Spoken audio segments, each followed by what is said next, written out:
ra khỏi ban ra khỏi ban ra khỏi ban bé không ấy ra khỏi ban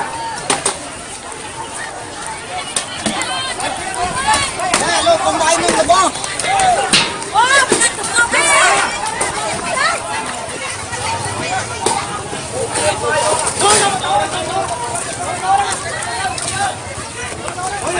mày vô tôi nó mê cô mày tê